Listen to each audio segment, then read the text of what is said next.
Yeah, this will be the first video for AP Euro on Friday, April 10th. We was not able to make a video yesterday on Thursday the 9th, so we're skipping from Wednesday to Friday today. So we were right in the middle of the French Revolution beginning. We basically brought all the way up until the summer of 1789. After all the beginnings, tennis court oath, all those things took place. So now we're going to the first phase, the liberal phase, the constitutional monarchy phase. So we're on PDF page 190. Picking up. All right, the constitutional monarchy. Because there was no time to write a constitution, the National Assembly decided to put forward a document that would declare the rights of a new French citizen. Lafayette, aided by Thomas Jefferson, wrote the Declaration of Rights of Man and Citizen, one of the most influential documents in European history. Using the language of the Enlightenment, the work declared that political sovereignty did not rest in the hands of a monarch, but rather in the nation at large. It also stated that all citizens were equal before the law and their enjoyment of all rights and responsibilities of the society. Because all men were born and remained free and equal in rights, they were entitled to enjoy freedom of religion, freedom of the press, and freedom to engage in the economic activity of their choice. Befitting the bourgeois audience for whom this document was primarily intended, it also offered that property was inviolable and sacred. Lafayette, being quite literal when he referred to the rights of man, he, like most other males, believed that women were clearly not entitled to the same rights as men because their diplomatic role precluded the possibility of a life beyond the household. Nevertheless, the language of liberty tugged at women's sense of independence, and by 1791, Olympia de Georges wrote The Rights of Women, in which she argued that women should enjoy such fundamental rights as the rights to be educated, to control their own property, and to initiate divorce. She did not, however, go as far as to demand full political rights for women. During this stage for revolution, women did gain certain rights over their property and the right to divorce, although these rights would be rolled back in the backlash that took place during the rule of the Directory and the reign of Napoleon. De Gaulle herself would be executed during the Reign of Terror. The events of the summer of 1789 had left Louis XVI unsure how to respond. He hesitated to accept the dramatic changes posed by the renunciation of aristocratic privileges on August 4th. Although Louis vacillated, events would once again overtake him. On October 5th, a large crowd of women, angry over the shortage of bread in Paris, decided to go to Versailles to meet with the baker's wife, and the baker's little boy, or as they were previously known, the royal family. At first, unsure of how to proceed, the crowd decided the surest way to hold the king to his promise to respect the decrees of the National Assembly was to escort him back to Paris, where they could watch him more closely.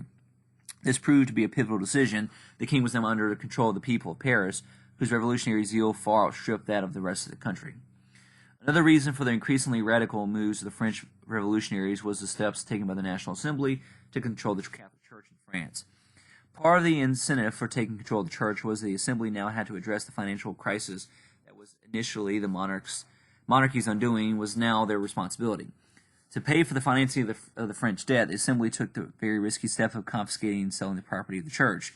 The Assembly decided to issue assignats, government bonds that were backed by the sale of church lands.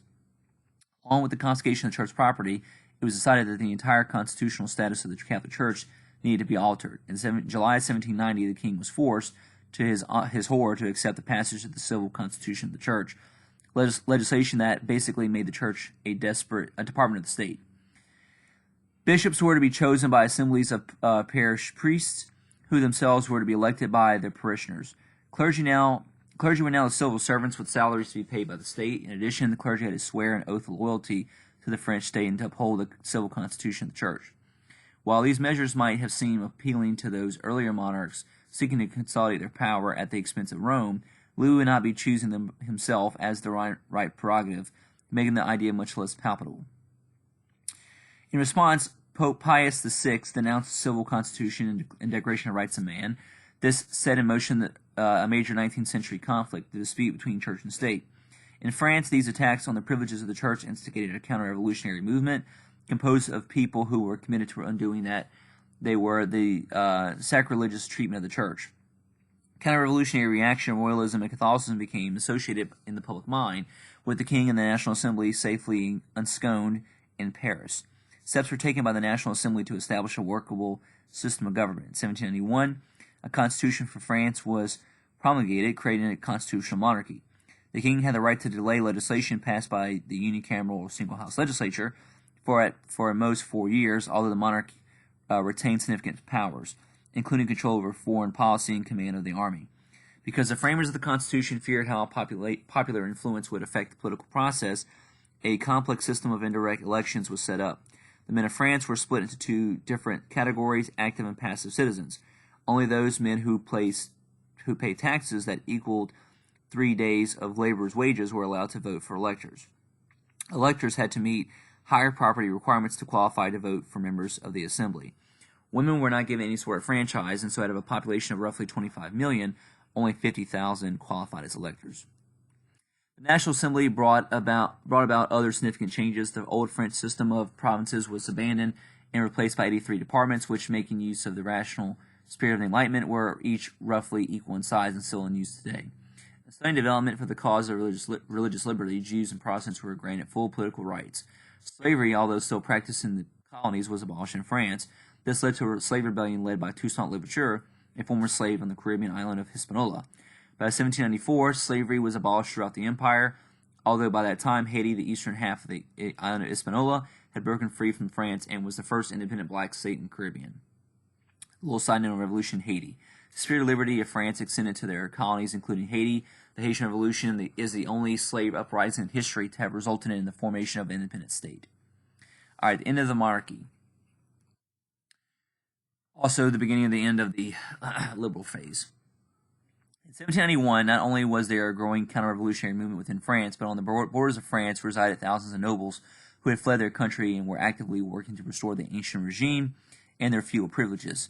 The leader of the harsh Imri was the Count of Artois, the youngest brother of Louis XVI, and it was he who made the fatal decision to encourage his brother to flee France.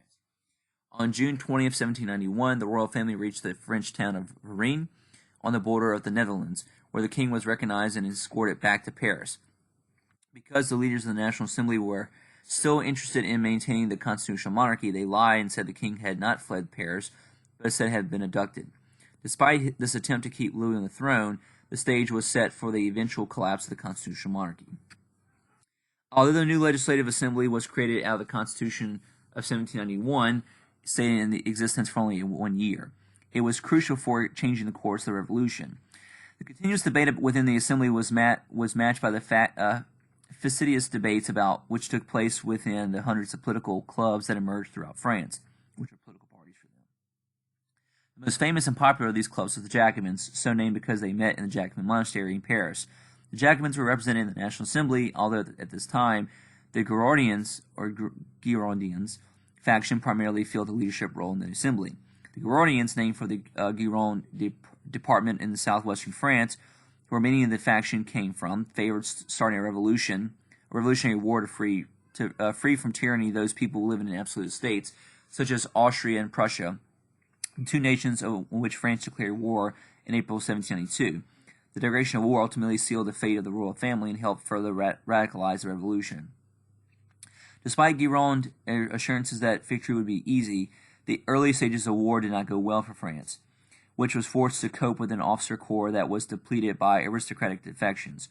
The war brought about an increasingly radical situation in Paris where the sans-culottes tried to deal with the scarce supply of bread and feelings of chagrin at being labeled passive citizens without the right to vote. Sans-culottes were the fancy breeches, or the culottes were the fancy breeches worn by the aristocracy, so sans-culottes literally referred to those who did not wear them, or the lower classes. They were also fearful following a manifesto issued by the Prussian commander, the Duke of Brunswick, which promised that he would destroy Paris if the royal family was harmed. In Paris, this helped create a political transformation that led to a demand for wider political participation and establishment of a radical government, the Commune, in the city.